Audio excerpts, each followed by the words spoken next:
আলহামদুলিল্লাহ, আল্লাহ পাকের দরবারে লাখো কোটি শুকরিয়া যে আল্লাহ তাআলা আমাদেরকে এই হজের মাসে যখন হাজী সাহেবরা আরাফার ময়দানে অবস্থান করার জন্য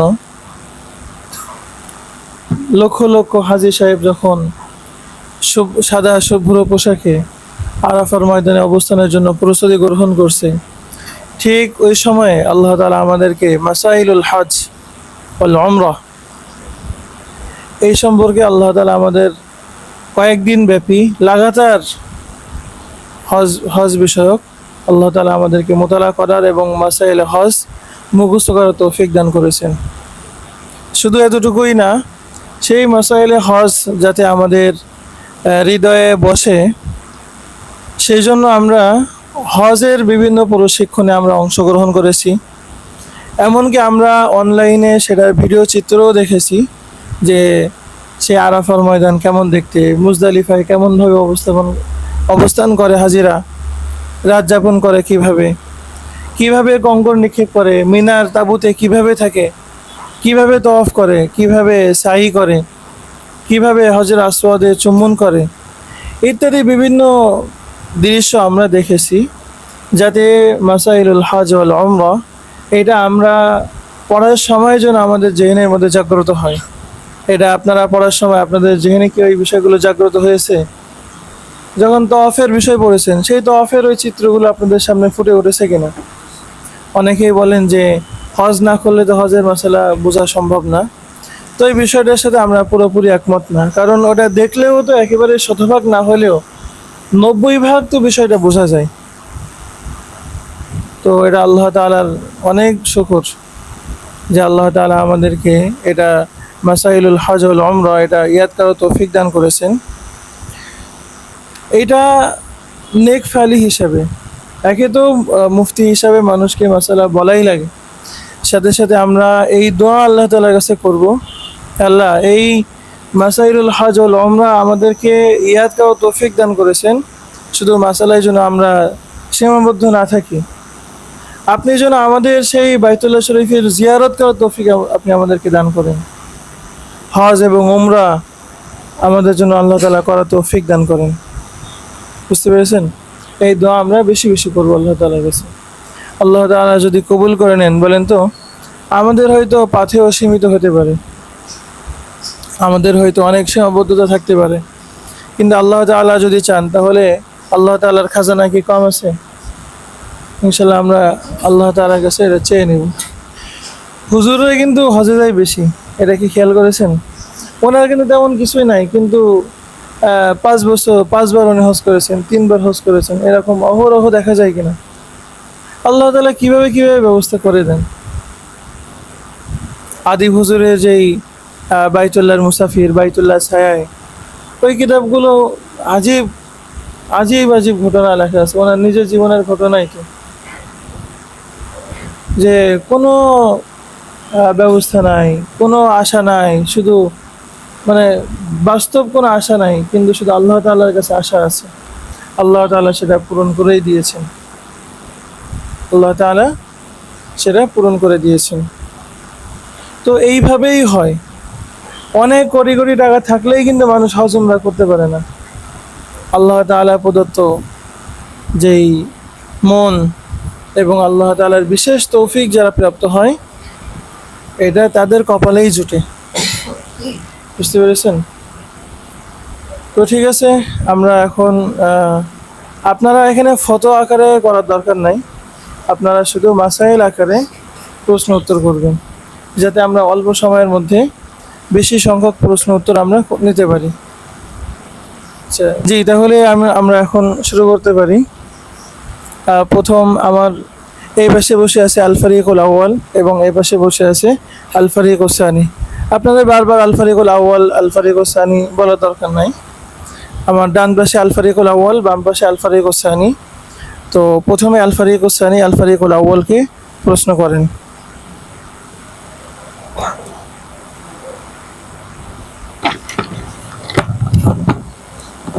প্রশ্ন: হজ কত প্রকার ও কি কি, এবং আহনাফের নিকটে কোন হজটা উত্তম? না, এত বড় প্রশ্ন না করে ছোট প্রশ্ন করেন। হজ কত প্রকার ও কি কি? উত্তর, হজ 3 প্রকার: ইফরাদ, তামাত্তু, কিরান। মাশাআল্লাহ, উত্তর সঠিক হয়েছে। প্রতিটা উত্তর সঠিক হলে 10 নম্বর করে যুক্ত হবে, আর যদি ভুল উত্তর দেওয়া হয় তাহলে 10 নম্বর মাইনাস হবে। আর যদি উত্তরদাতা পক্ষ উত্তর দিতে ব্যর্থ হয় তাহলে প্রশ্নকারী পক্ষ সেটার উত্তর দিবে। কিতাব সব বন্ধ, কি মানে কিতাব খোলার সুযোগ নাই তো। এবং আমরা দর্শকদের উদ্দেশ্যে বলছি, আমাদের এটা কোনো নাটক বা কৌতুক না, এটা একেবারেই প্রকৃতপক্ষেই এটা একটা মুবাহাসা, এটা একটা প্রতিযোগিতা। বাকি আমরা এখান থেকে উদ্দেশ্য রাখবো আমাদের এই মাসলা যেগুলো আমরা পড়েছি এইগুলো যাতে আমাদের হৃদয়ে বসে যায়, এইটা আমাদের মাকসাদ। আমরা অপরপক্ষকে ঘায়েল করে তাদেরকে ঠকিয়ে শুধু নিজেরাই নম্বর পাবো, এইটা আমাদের মূল মাকসাদ না। মূল মাকসাদ হলো জরুরি প্রয়োজনীয় বিষয়গুলো আমরা প্রশ্নোত্তর করব, যার ফলে আমাদের এই মাসালাগুলো ভালোভাবে ইয়াদ হয়ে যায়। আল্লাহ তাআলা আমাদের এই নেক মাকসাদকে কবুল করেন। জি, আল ফারিকুল আউয়াল প্রশ্ন করেন।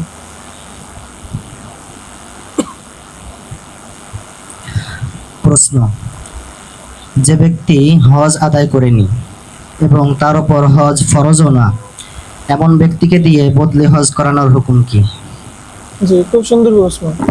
এই প্রশ্ন অনেক বেশি আমাদের কাছে আসে, যে তার নিজের টাকা পয়সা নাই, কিন্তু অন্য এক ধনী ব্যক্তি, ধরেন সে অক্ষম হয়ে গেছে, এখন তার হজ করার মতো আর কোনো সামর্থ্য নাই, তো তার বদলে হজ করতে পারবেন কিনা?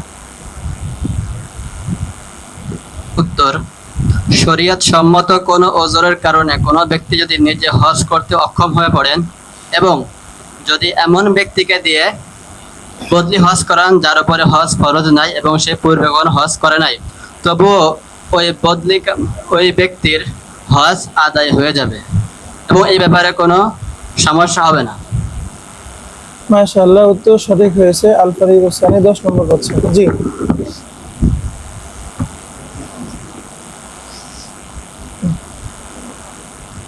সামনে চলেন।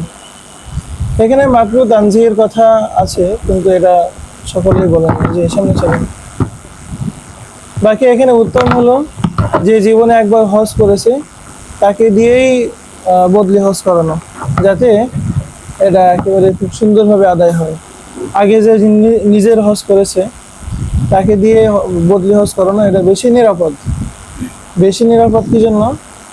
বেশি নিরাপদ যাতে তার আগে থেকে অভ্যাস আছে, প্রথম গিয়ে মানুষের টুকটাক কিছু ভুল ত্রুটি হওয়ার সম্ভাবনা আছে, এটা থেকেও যেন বেঁচে থাকার সম্ভাবনা। সামনে চলেন।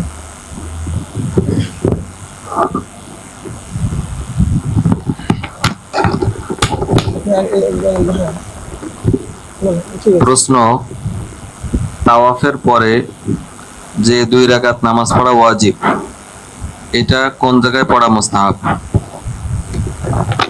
মাশাআল্লাহ, সুন্দর প্রশ্ন। উত্তর, তাওয়াফের পরে যে 2 রাকাত ওয়াজিব নামাজ পড়তে হয় তা মাকামে ইব্রাহিমের পিছনে পড়া মুস্তাহাব।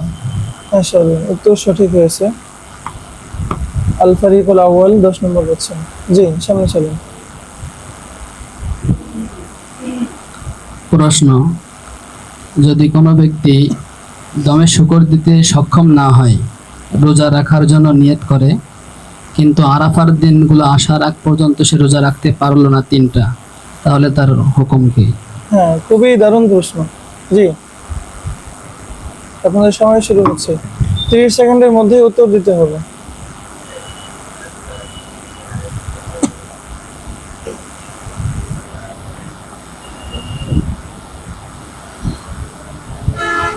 আপনাদের আর মাত্র 10 সেকেন্ড বাকি আছে।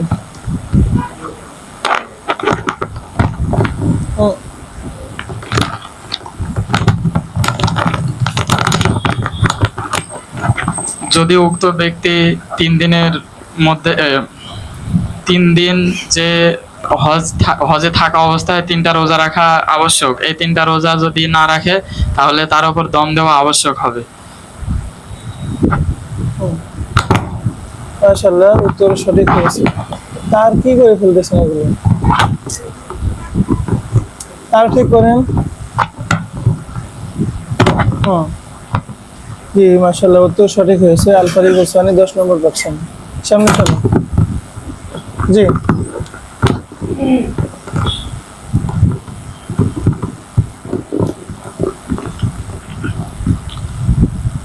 প্রশ্ন, হজের ওয়াজিব কয়টি ও কি কি?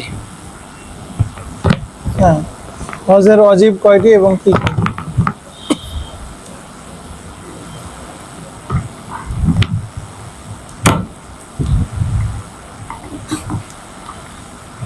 উত্তর, হজের অজিব 6টি। 1 নম্বর দমে শুকুর, তাওয়াফে জিয়ারত, সাই, কঙ্কর নিক্ষেপ করা, উকুফে মুজদালিফা।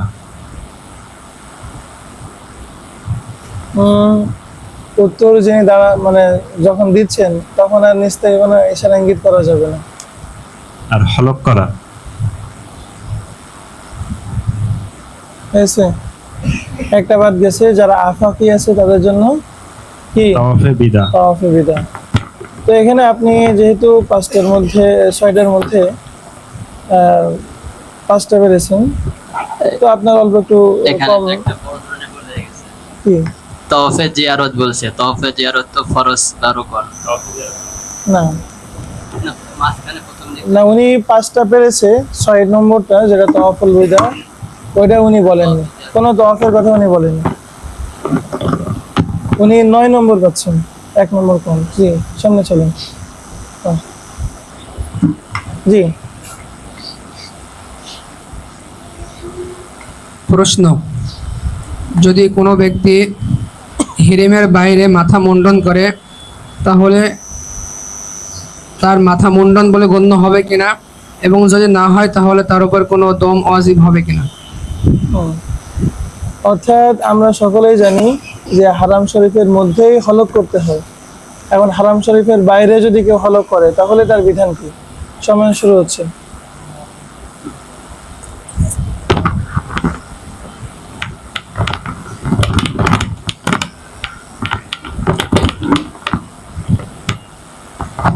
প্রশ্নোক্ত ক্ষেত্রে যদি কোনো ব্যক্তি মিকাতের বাইরে যদি মাথা হলক করে তাহলে তার হলক আদায় হয়ে যাবে, তবে উত্তম হলো মিকাতের মধ্যে করা। আর এক্ষেত্রে তার কোনো দম দেওয়া আবশ্যক মিকাত হবে না। না তো, হারাম শরীফের মধ্যে করা, তবে এক্ষেত্রে তার দম ওয়াজিব হবে না।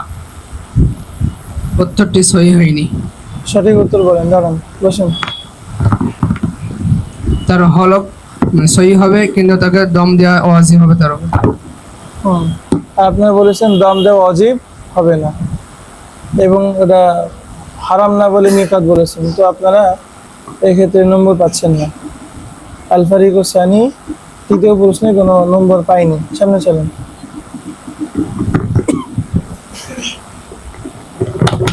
প্রশ্ন, তাওয়াফে জিয়ারতের 1 চক্কর ছুটে গেলে করণীয় কি? জি, আপনাদের সময় শুরু হচ্ছে। সুন্দর প্রশ্ন। তাওয়াফে জিয়ারতের একটা চক্কর যদি কেউ না দিতে পারে বা কোনো কারণে ছুটে গেলে তার করণীয় কি? উত্তর, তাওয়াফুজ জিয়ারত এটা ফরজ, এবং কোনো চক্কর 7 চক্করের মধ্যে কোনো চক্কর বাকি থাকলে তা আদায় হবে না। আর বাকি থাকলে ওই চক্করটি পূর্ণ করতে হবে। 12 তারিখের মধ্যে যখনই স্মরণ আসবে তখনই ওই 1 চক্কর পূর্ণ করতে হবে। এখন যদি তাও না করে দেশে চলে আসে, এই সবগুলো সুরত বলেন।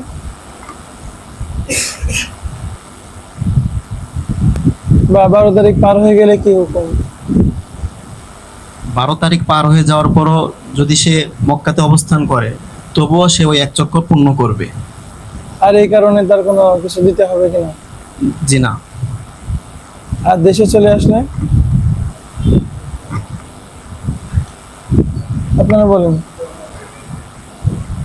এটা দাঁড়ায় বলেন তখন কোন কোন ক্ষেত্রে দাম অজীব ওই হবে। তাওয়াফুজ জিয়ারত আদায় হবে না। যদি 1 চক্কর বাকি থাকে এবং দেশে চলে আসে তাহলে আদায় হবে না। তো কি করতে হবে এখন? জি, আপনারা বলেন। বসেন। 12ই জিলহজ সূর্যোদয়ের মানে সূর্য ডুবে যাওয়ার আগে যদি আদায় করতে পারে তাহলে দম ইত্যাদি কোনো কিছু ওয়াজিব হবে না, আর যদি না করতে পারে তাহলে দম ওয়াজিব হবে। আর দেশে চলে আসলে দম ওয়াজিব হবে। এটা আবার দেখবেন।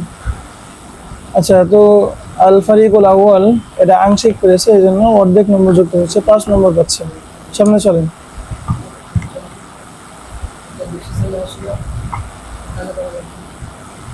হ্যাঁ, ওইটা কাজা করার আগ পর্যন্ত স্বামী স্ত্রী একে অপরের জন্য কি হবে না, হালাল হবে না।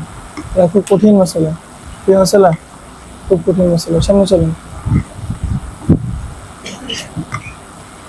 মানে হাল্লালাহু কুল্লু শাইইন ইল্লা নিসা, অর্থাৎ হলক করার পরে তার ইহরামের সব কিছু তার হালাল হবে, কিন্তু শুধু কি হালাল হবে না, স্বামী স্ত্রী একত্রিত থাকা হালাল হবে না যতক্ষণ না কি তওয়াফে জিয়ারত পরিপূর্ণ করে। জি, সামনে চলেন। সবাই প্রশ্ন করবেন, সবাই উত্তর দিবেন। প্রশ্ন, আমরা জানি 9 জিলহজ উকুফে আরাফা ফরজ। তো কোনো ব্যক্তি যদি 9 জিলহজ সূর্যাস্তের আগে উকুফে আরাফা করতে না পারে তাহলে তার বিধান কি? জি, খুব দারুণ প্রশ্ন।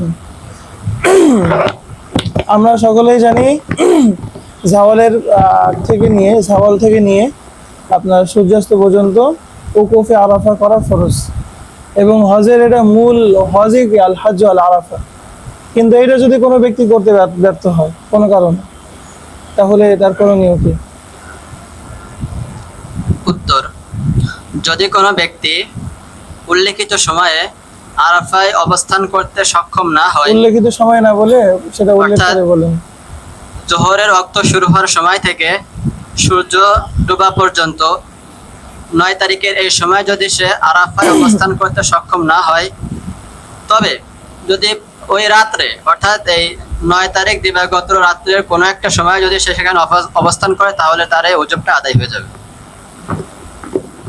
হ্যাঁ, মাশাআল্লাহ, উত্তর সঠিক হয়েছে। আল ফারিকুস সানি 10 নম্বর পাচ্ছেন। সামনে চলেন।